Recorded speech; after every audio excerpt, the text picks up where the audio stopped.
it was through asking myself all of those questions that I started to come more self aware. I started to come back to myself. And that was Uh-huh. really the first layer of the onion being peeled back and me starting to realize that there is more to this life. I'm not who I think I am. And all of the behaviors that I have exhibited up until that point have been in a bid to be accepted by a world.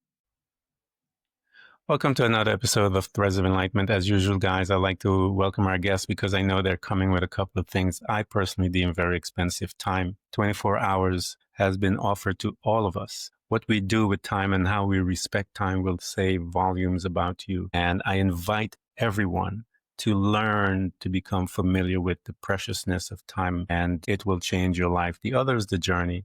The journey is a powerful creator, and it has created the individual before us, and we want to honor her for coming and spending such precious commodity with us. Gemma, thank you for coming to Threads of Enlightenment. Thank you so much for having me. It's really good to be here. It's an honor to have you here. I can't wait to get into our conversation, if you will. I always ask this question, Gemma, to everyone that shows up because I think it's an interesting question to pose to an individual. And the question is this: how do you serve mankind? So I serve mankind by being a bridge between heaven and earth. So I essentially connect in with the divine and bring the information and the wisdom and the knowledge through that is going to benefit people. And I share that information and I share that alongside my own wisdom and experience that I have gathered along the journey as well. That is awesome. I love one of the purpose I tell people of the journey is to deposit things within us, and we want access to that, if you will.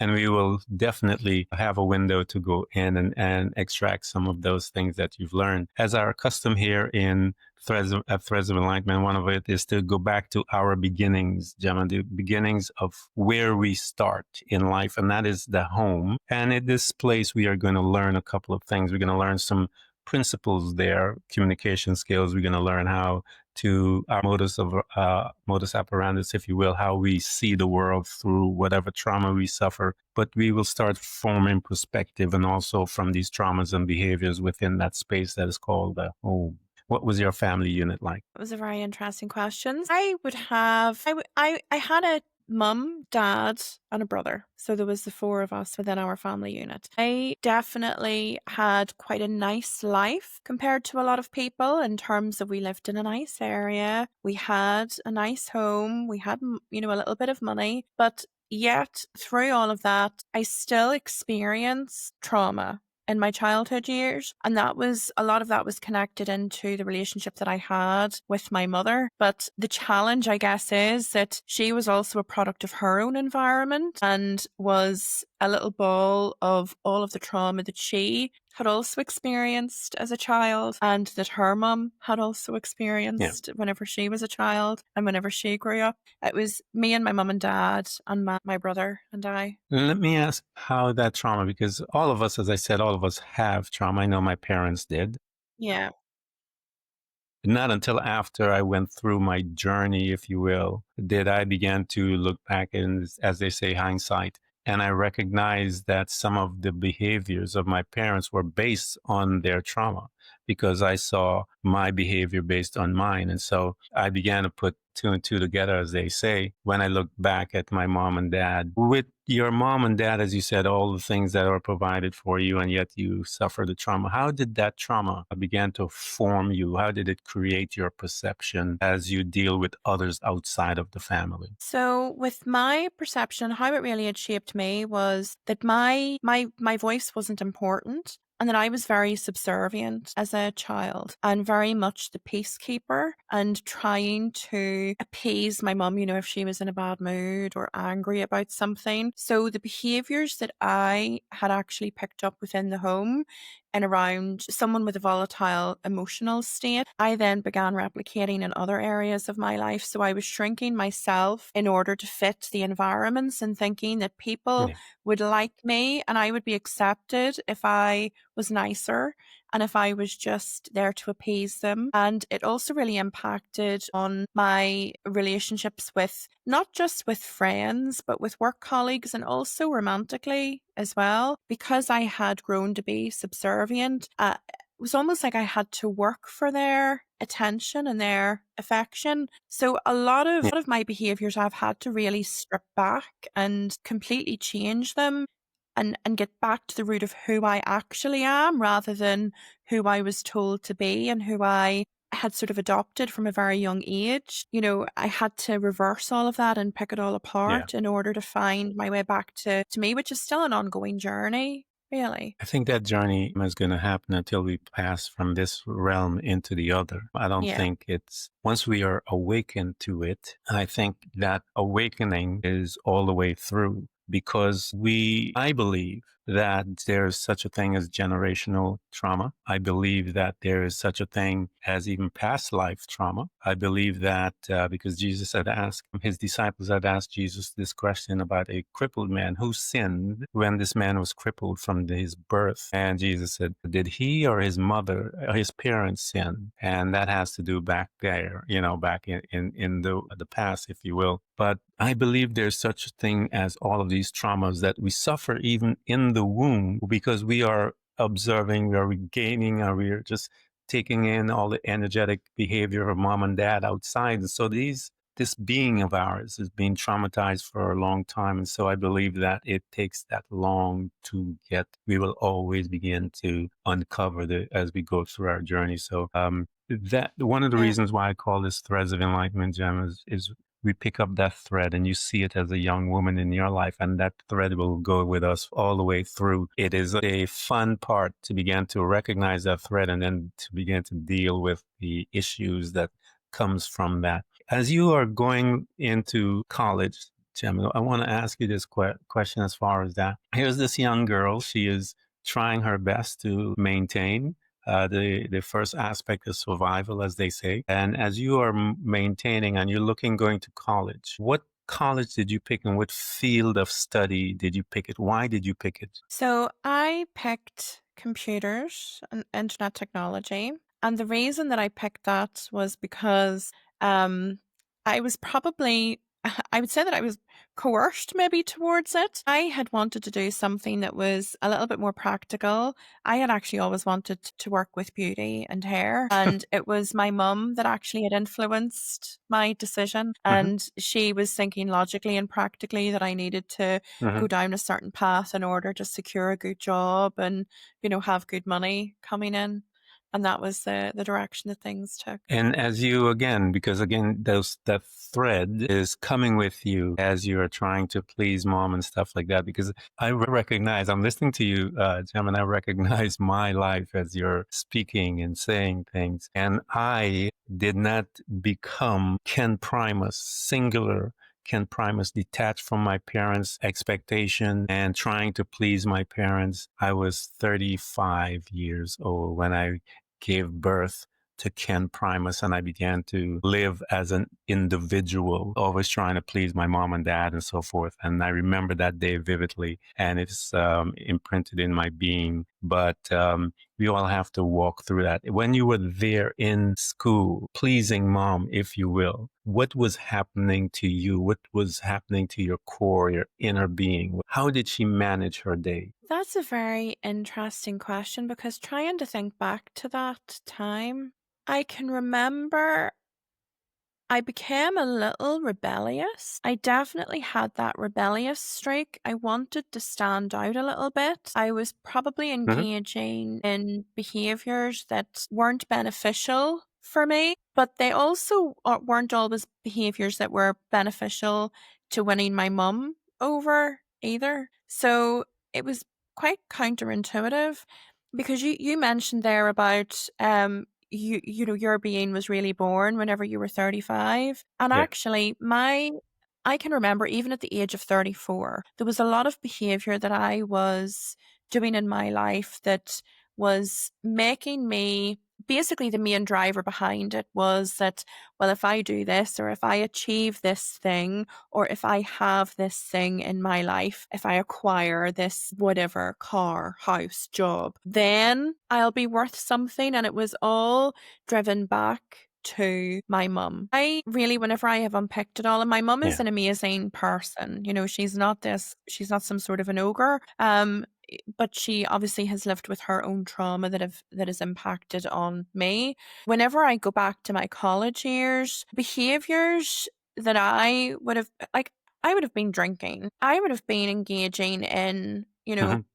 promiscuity. Things that really weren't inherently me. They weren't Yeah. me, but it was as though I wanted to have this sense of belonging and wanting to be Yeah. accepted by certain people. Also, I have seen the thread quite a lot through my life with romantic relationships where I have made myself feel uncomfortable, or I have done things out of character for me at Hmm. the aim of trying to be more wanted or desired by a Yeah. particular person or a particular group of people. So I wasn't acting how I would have acted if I was really in touch with who I was.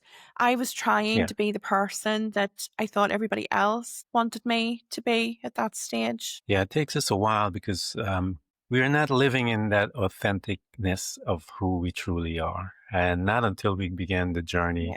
And that's the journey basically to usher us into the authenticness of who we are, the single narrative, if you will, of who we truly are and the beauty of us. And from that space, then we were able to navigate. Talk to me about, let's go to your days of the dark days in your life. Because I tell people the trauma I call that day, Jam, I call that day the day of our visitation. And we all have it. I think we, as I'm interviewing people more and more and more, I think we call that in because we know a situation that will grab our attention. We kind of know because we've had the red flags, if you will, always. And we always go, whatever, whatever. And then there's that day, Gemma, that when everything stops, the world stops, the noise stops, and we began to ask the questions. We become the observer. And at that space right there, I tell people that's when, to me, enlightenment, we are becoming enlightened. And the enlightenment to me is the awakening of self. Talk to us about that great day of your visitation, if you will. Before, let's go back a little before that, your professional life. How was that doing? How were you doing there in your professional world? Because you come out of college and we dancing within the professional world for a little while, and then we move into our life, and then we get settled, and then all hell breaks loose one day. Talk to us about first your professional life, and as it began to usher you into um, your day of visitation. My professional life had actually started off quite good. It's funny because one of the jobs that I really wanted to be a recruiter. And I can remember I was 21 years old and I had been for a couple of interviews. And my mum had actually said to me, Gemma, you're not capable of doing a job like that. And I was very lucky Wow. that actually about an hour later, I received a job offer and I went and I worked for that. It was an international recruitment company. I worked for them for I think about 5 or 6 years in total. So my career actually started off well and I was Hmm. showing to have successes. I wasn't at the top of my game. I never seemed to be able to get to where I wanted to be. But what I then started to experience was I was changing careers. I was becoming really unsettled and I would maybe spend 6 months to a year with a job and I would be feeling like this isn't fulfilling me. I need Hmm. to change. But what I was doing was I was changing for another job that was similar. I was looking for that fulfillment just in another place. What I hadn't realized that what was happening Yeah. was there was a pattern appearing where I was chasing the fulfillment outside of me. But I hadn't clicked. I hadn't realized that the fulfillment was only going to come from inside of me. I needed to find that internally Yeah. first. It was never going to come from a job or a particular career. So towards the very end of my career, I had a couple of changes that was showing this pattern of dissatisfaction and someone that was sort of in a bit of a wobble, that things weren't really going as well as what they could have. Yeah. I'm trying to educate folks and I tell them that material things is not the currency of the soul. The soul is not interested in the fancy car, the fancy house, the big house, the ton of money, because you have millionaires committing suicide all day long Mhm. and not able to manage their life, drunk, drugs, all just totally out of control. And we read about them all the time. So they're not, something is missing. And we are programmed to chase the money and to try and get what these guys have already have, and they're not happy. And so I Mhm. tell people that the material things is not the currency of the soul. He's not interested in any of that stuff. And so you have to then go into the soul to find out what is the currency that deals with that. And one of the manifestation that find that the soul wants to have a conversation with us is that unhappiness. We are not unhappy anywhere we go, whatever we achieve, whatever we, all the material things we find chasing the wind, if you will. And here you are starting to experience it, and that soul of yours is wanting to have a conversation to introduce you to yourself as you're moving through life. Gamma, talk to us about that. You got into your relationship.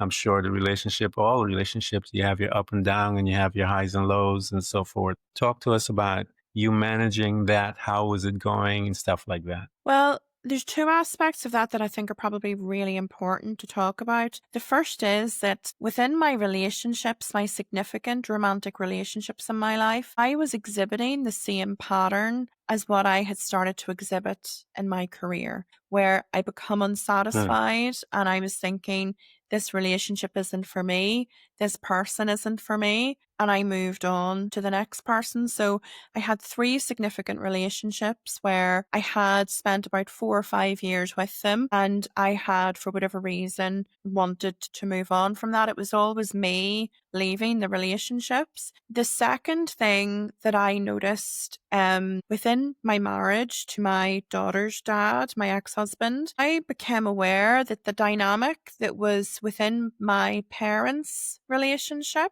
had started to play out within my marriage. And I didn't Hmm. want that. I didn't want that dynamic. I had definitely adopted some of the same behaviors as my mum. But again, I wasn't realizing that I was the issue. I just knew that the dynamic played out. And I thought, well, Yeah. if I had a different partner, then that would solve the issue. Whenever I had my day of Yeah. visitation that you talk about, I had just the day before got my very first brand new car, and it was a BMW 3 Series. It had been bespoke, put together, and I'd waited months and months on this car coming. And again, I was thinking, well, people will see me in this car and they'll think, Yeah. wow, she's Hmm. doing well for herself. So it was again the need for external approval and this desire to be recognized and accepted. Yeah.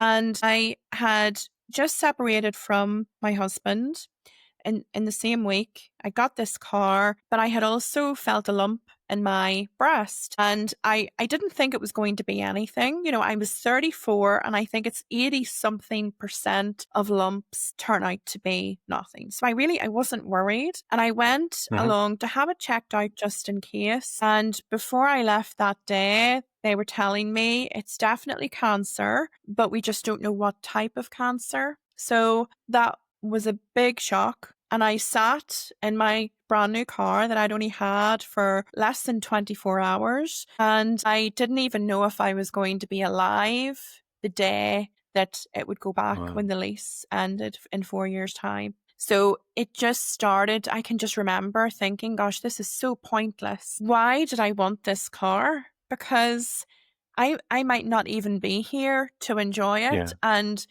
it really highlighted the Yeah. delicacy of life and how fragile it is. Yeah. We take it for granted. We think we're going to be here and we're pursuing all of these external things and trying to acquire stuff, but it's pointless. It doesn't matter because we can just be gone like that. So that was the day whenever I started to Yeah, I've heard unpick some horror everything. stories about stuff like that.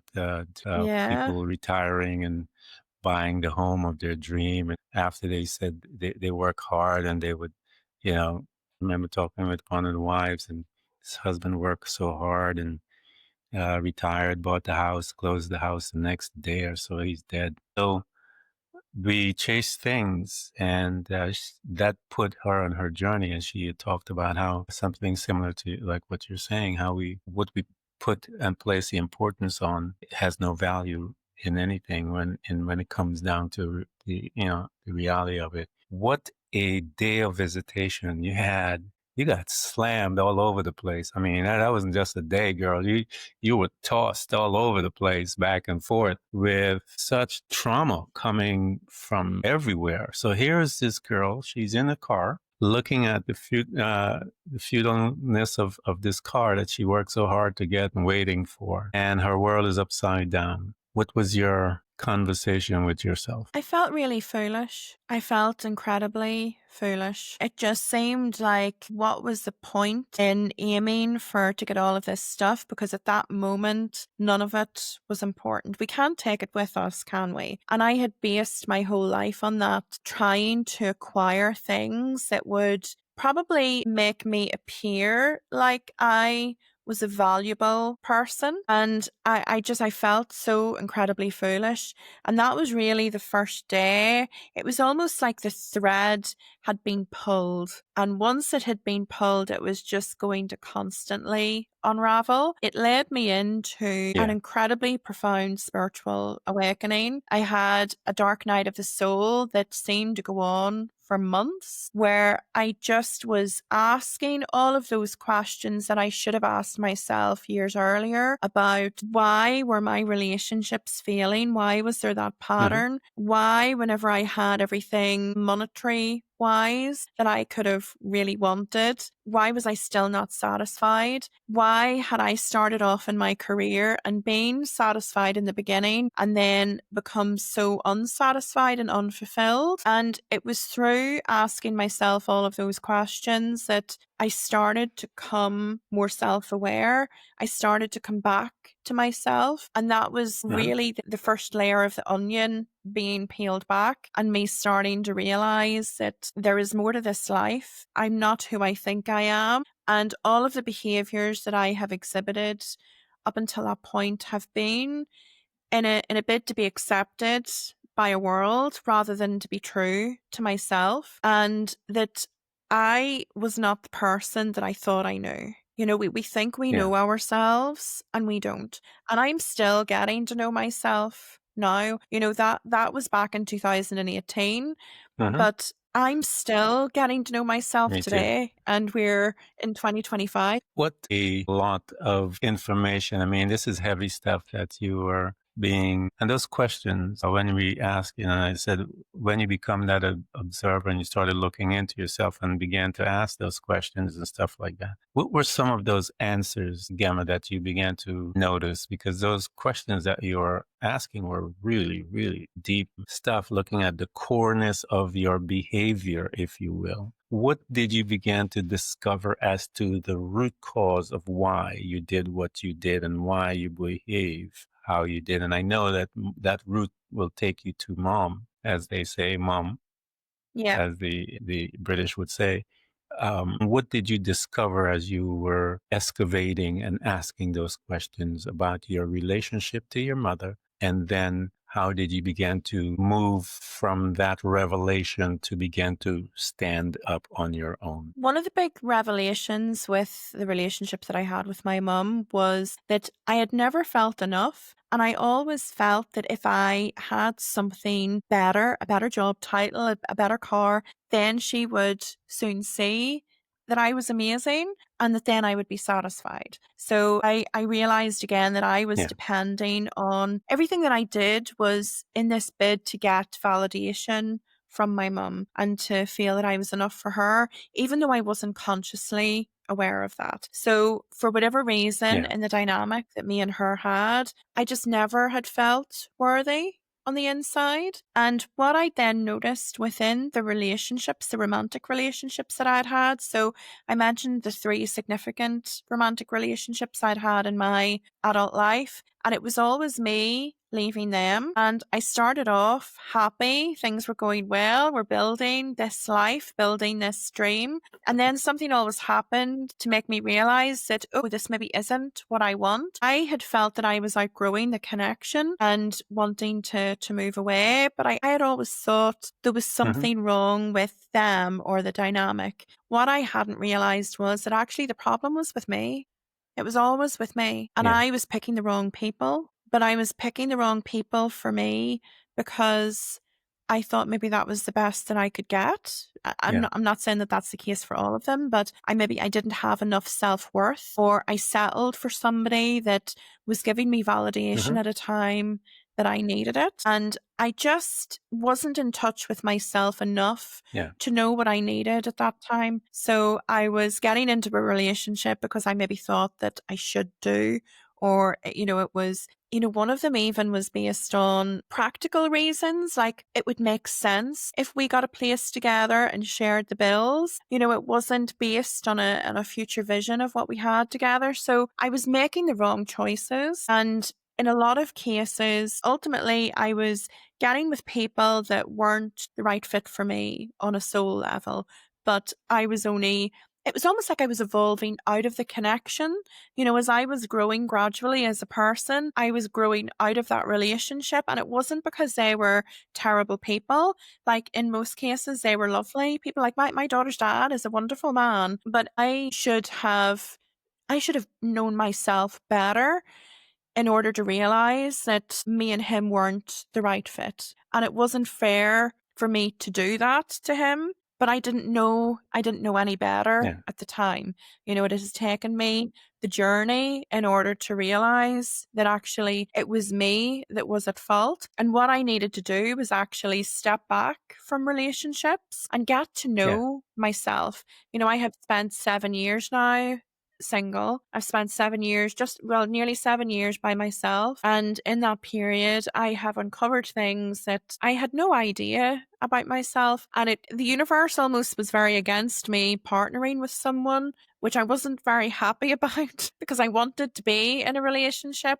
And what I didn't realize was that I needed to have this time for me in order to get in touch with who I was, to realize that actually I don't actually need to be in a relationship. And if Yeah. I had been allowed to get into a relationship early on in these 7 years of being on my own, that I would have repeated the same pattern. Yeah. We have to heal in order. When we are broken, we attract broken people.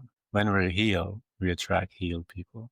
And so we have to go into that journey, that inner journey. And as you said, that you've been on that journey for a little while. Talk to me about falling in love with you, Gemma, because you have to love this girl that you saw in all of her mess, and you have to come to grips with that and forgive her, um, hug her, cry with her, be patient with her, all of that. And this and all part of the journey. One has to fall in love with self first so that you can have a benchmark as to what it looks like and what it feels like and the experience of that, in order so when someone else shows up, when they say they love you, but it's not familiar, the energy is not familiar, you could look at them and go, they're saying it'll work out. Yeah. We have to split early, instead of waiting 5 years. So talk to me about the acceptance part, loving that individual. How was that,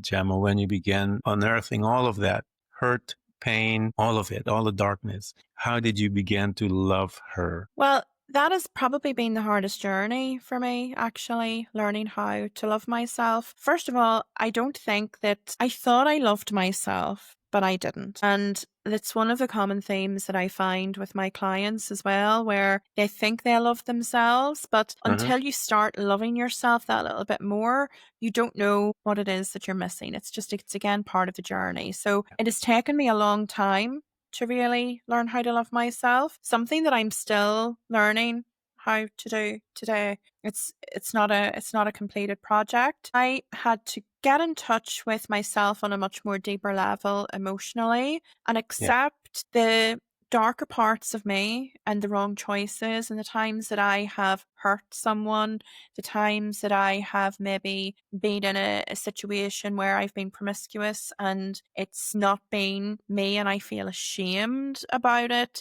All of these different behaviors and things that I have made, the decisions, the choices, the reactions that I have had to certain situations, we have to accept all of that about ourselves. So a lot of it was me accepting those parts of me that actually they were very important. I needed to have those experiences in order to get to where I have had. So, Yeah. I had to really learn how to love all of those and to accept that I don't know everything and that I will still be continually evolving on this life and will still make mistakes, but I have to be able to forgive myself first and foremost. Like self forgiveness is Hmm. such a big part of it. And I also had to learn how to love myself physically.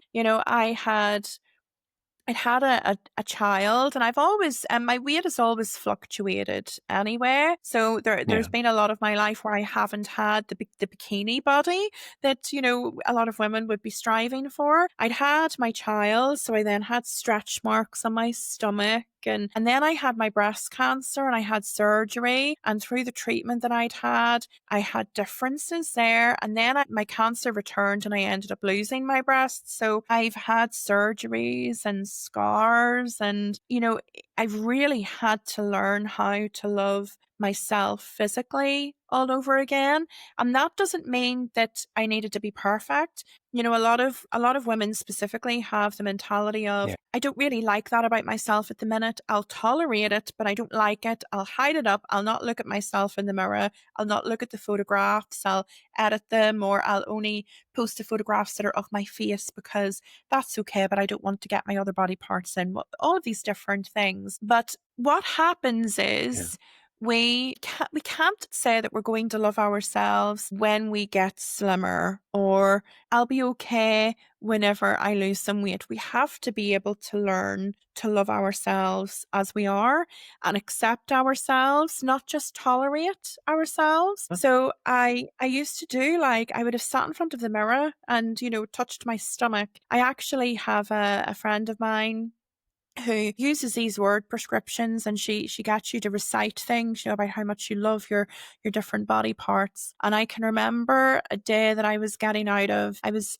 actually at a funeral, and I was wearing a black dress, and it had like just a little bit of a slit on the side, and I had been sitting on a leather seat on a car, and as I was getting out of the car, a part of my body had stuck. And so that the dress shifted, and all of a sudden I seen the side of my thigh, and I seen the dimples of the cellulite and the fat. And I just found myself looking and thinking, oh gosh, isn't that so beautiful? And I can Oh, remember that was a massive turning point for me, because something that I yeah. would have been so ashamed of before, I suddenly was looking at and thinking, gosh, how womanly that is, that I have like fat on my thigh and it's done that and it just looks beautiful. And it just takes a change of perception.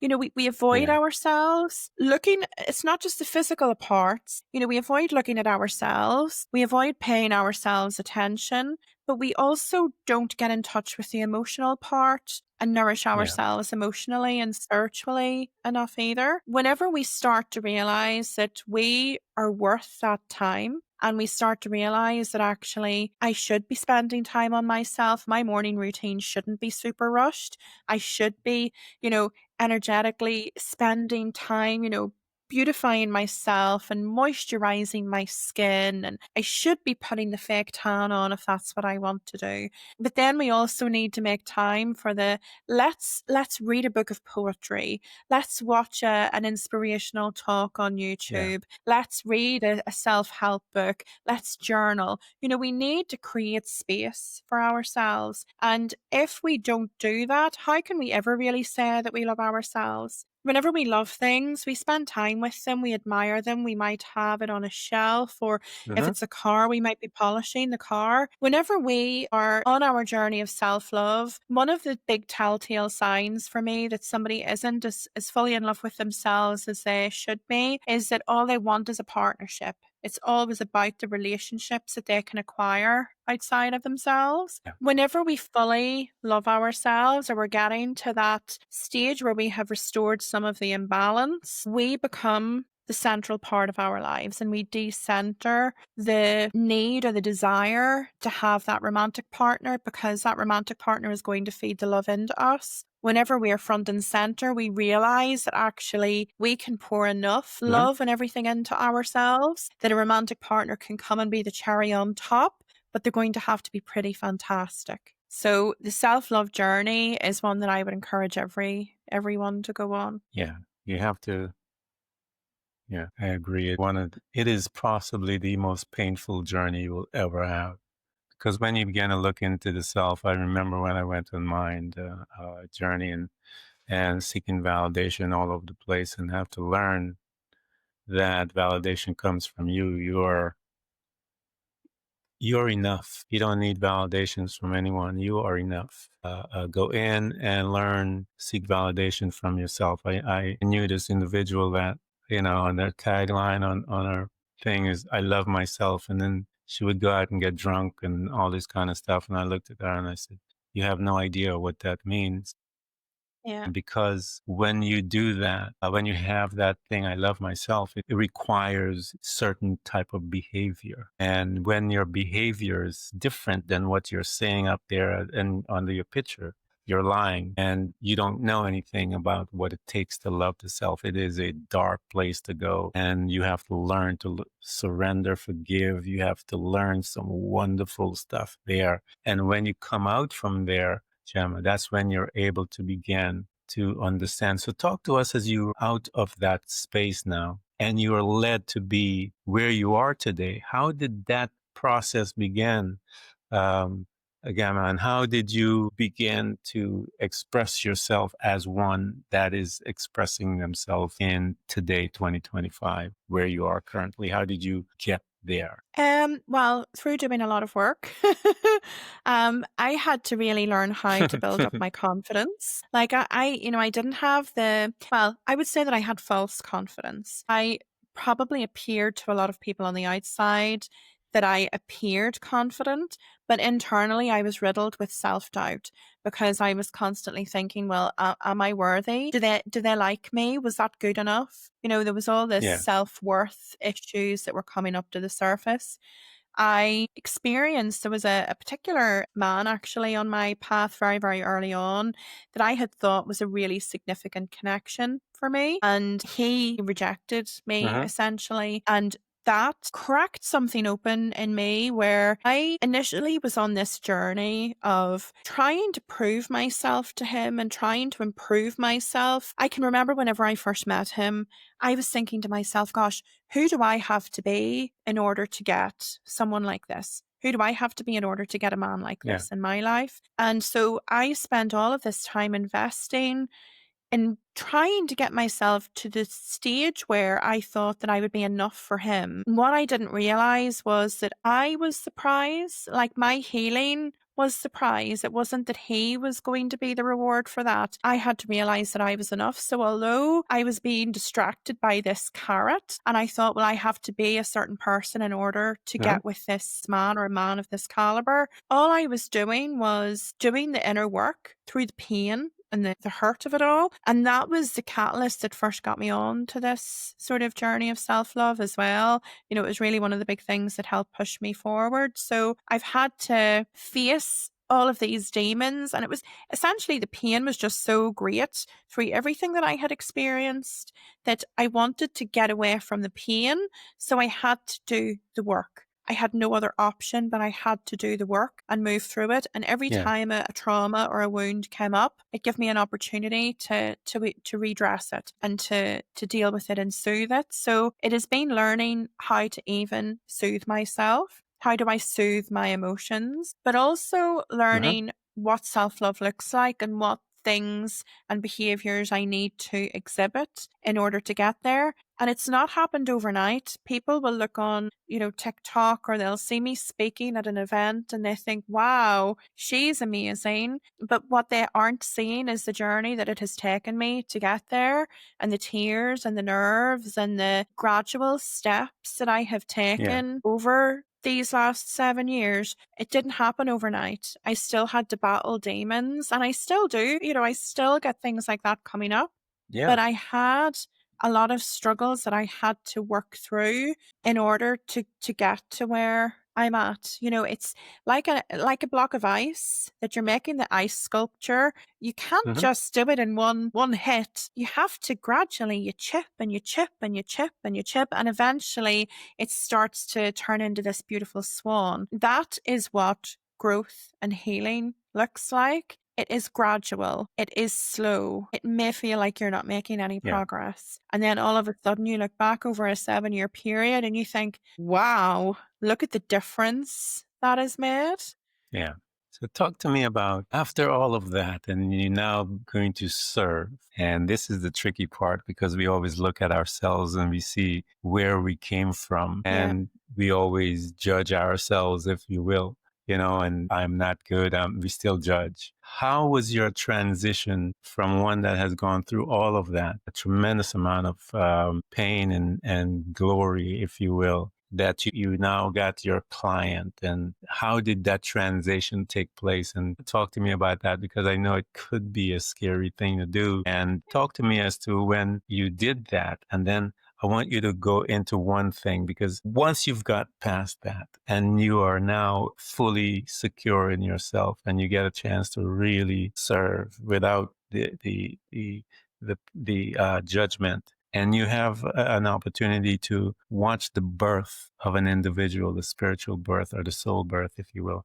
And that meaning when you have a chance to sit down with them and engage in a conversation, and you see them changing their perception to that new perception where they're seeing that it is called in the Bible, it says, and you shall know the truth, and the truth will set you free, whatever their truth is. When you see that transition begin to happen, it is like one of the most intoxicating thing to witness, and it's such a holy thing to experience, to see the birth of someone. Talk to us about that, but first address your initial jumping in as the servant and dealing with yourself and all the self-doubt that it takes Yeah. to make that transition over. Well, I had been obviously developing spiritual gifts. It started that I was getting visions. I was having really prophetic dreams. I was hearing things. I was telling people information that was then coming to pass within a few days. So there was a lot of really profound experiences that were happening in my life. And I knew that I definitely needed to be doing something with that. I felt really, really, really pulled. Now, I wasn't brought up in a family that were churchgoers or Hmm. Christian. So the idea of faith at all was just so alien from where I was at. Even the fact that I was having these spiritual Yeah. experiences was so just not accepted within my family. It was tolerated. They didn't sort of shun me out or anything like that, but it wasn't the norm. I felt very much like an outsider, like almost like the black sheep in the family. Actually imagine it's very like how Jesus would have felt. He talks about Yeah. how you were never accepted as a prophet in your own town and by your own people. And that's very much what I experienced. So I actually Yep. first started to do one-on-one sessions with people, and it was very uncomfortable because I didn't have the confidence to be really open with my family and my friendship circle and the people that knew me, especially within the corporate world. I had been having, obviously, my time off with my cancer operation and going through my treatment, and that really felt like the most natural transition would be to just step into this work. But I carried a lot of embarrassment around, well, what will people think? I've already had these couple of changes in my life, and now I'm going to go and do something completely different. So I was still worried at that stage of the ridicule and people not accepting me, but I was still obviously on my journey, my self-improvement journey and my healing journey. And I knew that I wanted to help people, but I was still building the confidence in using my gift as well. So there was Yeah. two parts of it where I knew that I had to serve. I was being driven to serve. But I also felt this need to protect myself from ridicule and from a section of people that I felt wouldn't accept me for who I was showing up in the world as being. What I really realized was that that was a reflection of the fact that I wasn't fully accepting me. I was doubting Yeah. myself. And until I really fully embrace that aspect of me with my spiritual gifts, that it would be very difficult for other people to accept me, or I would always have this fear that people were going Yeah. to ridicule me and not accept me. Now, it was in 2020, I think it was 2020, 21, I was told that I was a prophet. I was sitting having a conversation with somebody, Hmm. and I just had this energy just come over me and just compelled me to speak. And it said, you are a prophet, and I will put my words into your mouth. And it was just a compulsion.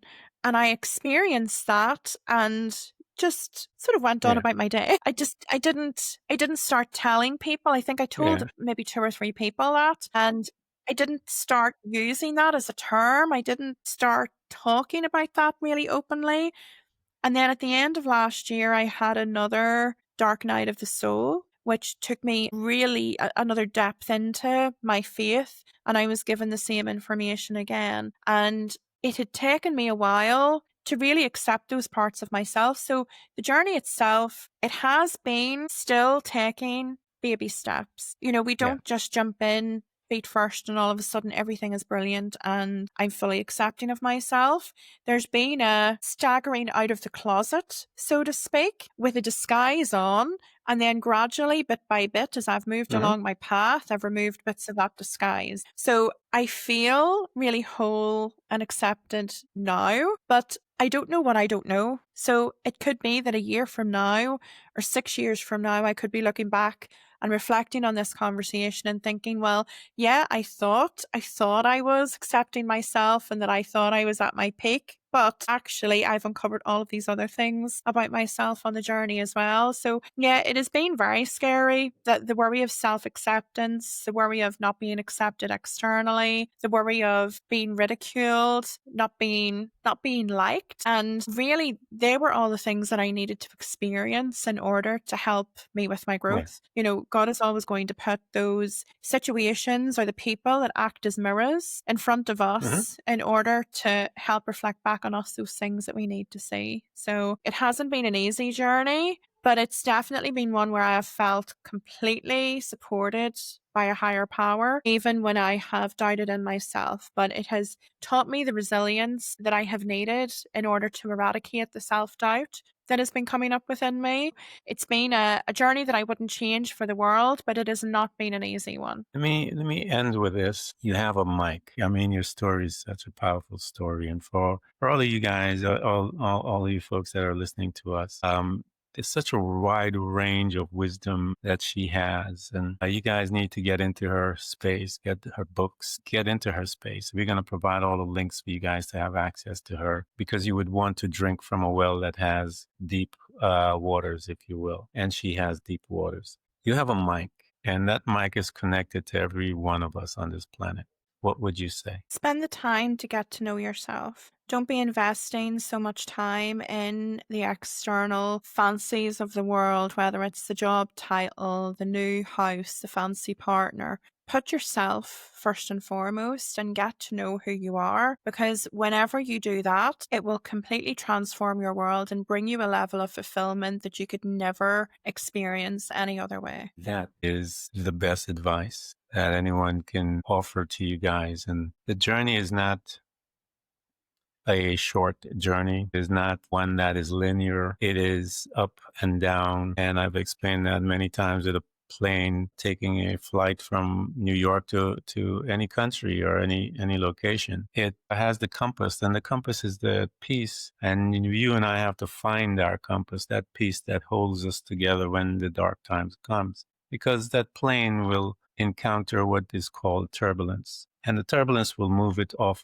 course. And again, it's not a linear drive, it's all over the place. But it gets to that destination because of that compass. And so your journey is the same. It's not a linear journey. It is all over the place. But your coreness, who you are, that use that as your guide, and so that you can be able to find self. And once you found self, you will get to your location. And Gamma said the most important thing is spend time with you. I want to thank you so much for coming to Threads of Enlightenment. You have brought much to us and to the audience. And my hope is that those that are listening to her story would really get into her space and become a disciple, if you will, learn from her, sit at her feet, and gain some insight from all the different pain that you're suffering and that you're part of.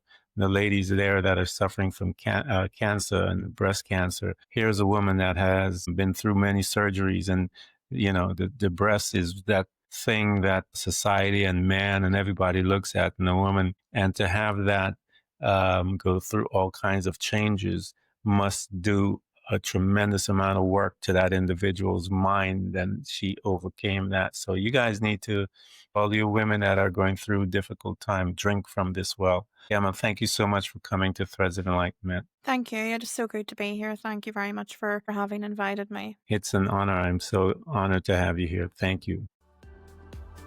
Thanks for tuning in to Threads of Enlightenment with Ken Primus. Hopefully you're now feeling more empowered to overcome the challenges in your life, whatever they may be. Share that inspiration with others by telling them about this podcast, rating it, and of course, remember to subscribe so you don't miss a single episode. For more connection, you can find us on Facebook and Instagram by searching for Threads of Enlightenment. Until next time, stay enlightened.